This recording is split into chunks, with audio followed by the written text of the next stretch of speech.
Welcome to the History of North America. I'm Mark Vinet. In 1609, an English adventurer hired by the Dutch government led an expedition to find a path to Asia through North America. His expedition led to the European discovery of the Hudson River and the establishment of New Amsterdam, a colonial settlement that later became New York City. Henry Hudson was an English sea explorer and navigator during the early 17th century, best known for his explorations of present-day Canada and parts of the northeastern United States. After Hudson's voyage along the river that now bears his name, Dutch traders began to visit and trade in the region they called New Netherland. In 1614, the Dutch established a trading post near present-day Albany, the capital of New York State. In 1624, the Dutch West India Company built the settlement of New Amsterdam. How did the colony of New Netherland take shape and what type of labor developed it? Historian Andrea Masterman recounts the fascinating early history of the colony and explores what life was like in New Netherland and early New York. There's a lot going on in the 17th century Atlantic world, and the Dutch are a very prominent part of that. When we look at New Netherland and really their involvement in that area, we see this really begin in 1609 with the exploration of Henry Hudson, who at that time is working for the Dutch East India Company and is trying to find a passageway to the east via North America.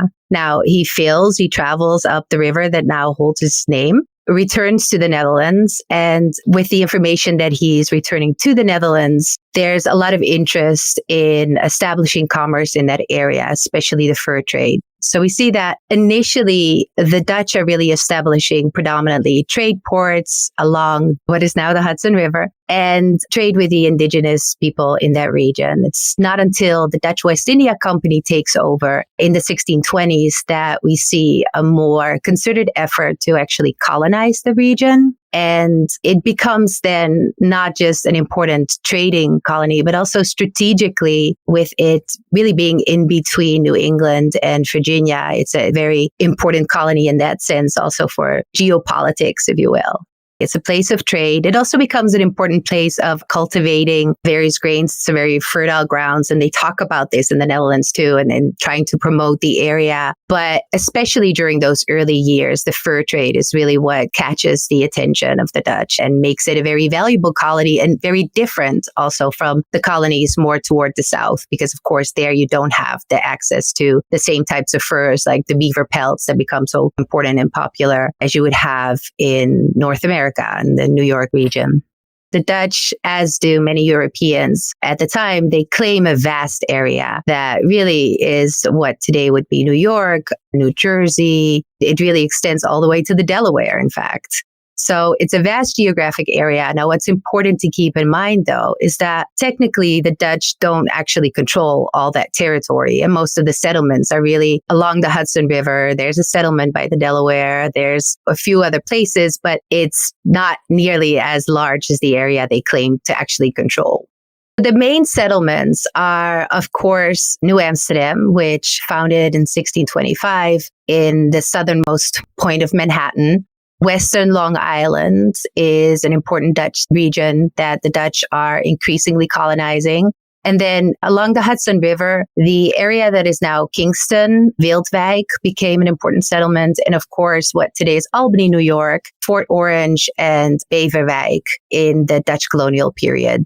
Those were some of the main settlements. And then in Delaware, it would be Fort Casimir. It's another location where the Dutch, after they took this over from Sweden, really tried to settle in the 1650s and the 1660s.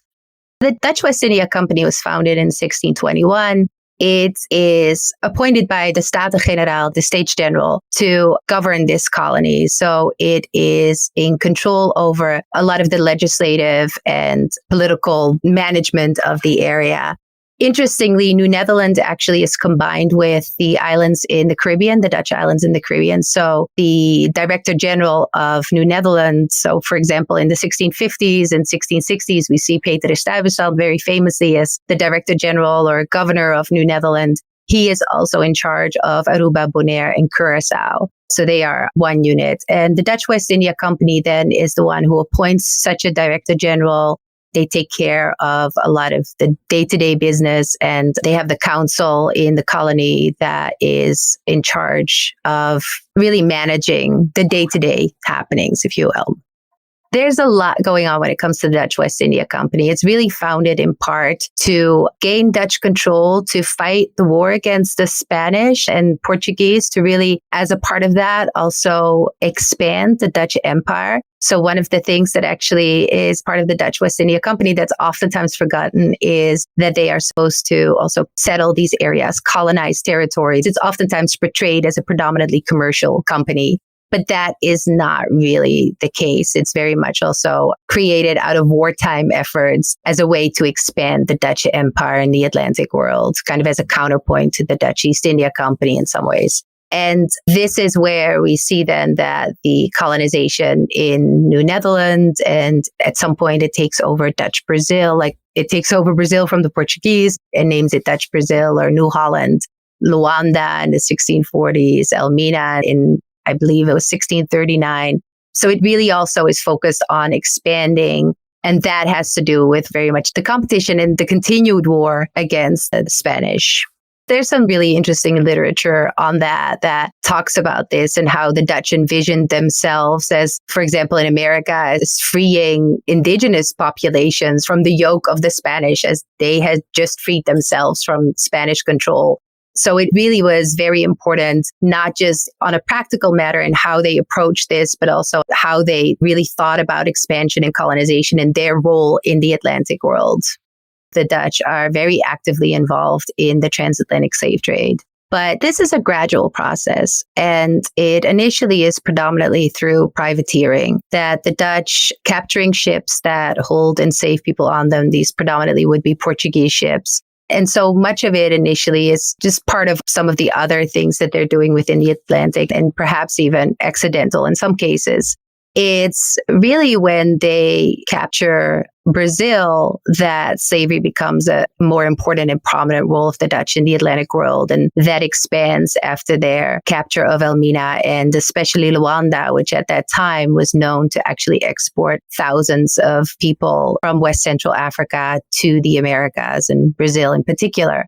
This happens in 1641 that they capture Luanda. But 20 years before that, there had already been an opportunity, correspondence from the King of Congo, who actually tried to create an alliance with the Dutch to fight the Portuguese. And as part of that, he promised Luanda to them, in which he actually, in correspondence to the Staten-Generaal, claimed that at that time, there were already about 20,000 people who were exported from that area. And the Dutch probably would have acted upon that if that correspondence hadn't arrived too late for them to actually do so. I think that in some ways, they probably would have been more actively involved earlier if they had a chance to do so. But really, by the 1630s and 1640s, we see the Dutch are very actively involved in the transatlantic slave trade. And this continues throughout the 17th century. By the 1660s, they have this agreement with these Genoese merchants who hold the Spanish Asiento. And as part of that, they agree to shipping thousands of enslaved Africans that they will then be passed on to the Spanish colonies. And this is what actually leads to the development of Curacao as what oftentimes is referred to as a slave depot, where the Dutch are importing enslaved people from Africa, keep them there for a short while so that they can regain their strength, their health, because many of them are very ill by the time they arrive in the Caribbean. And then from there are being shipped to the Spanish colonies. We also see in New Netherland that when the ship at Witte Paard, which is in fact the ship with the largest number of enslaved people to arrive in North America, was over 300 people who arrived on that ship. Those people, many of them were transported into the Chesapeake area. So we even in that region in New Netherlands see that it's not just that these people are imported to work in the Dutch colony, but also are actually part of a larger trade networks. enslaved people were a huge part of New Netherland and New York. It starts with the arrival of a group of enslaved men. One of them very likely is Manuel de Gerrit de Reus from Angola. Simon Congo is another one of these men who very likely was there amongst the very first ones to have been brought there. And this was around 1627 that we know that they were in that area. In 1628, we know that there are enslaved women in the region. One of them is Maiken van Angola, also from Angola. And this is very interesting when looking at that early period, that we really see that a lot of the people are coming from West Central Africa. So Congo, Ndongo, Angola.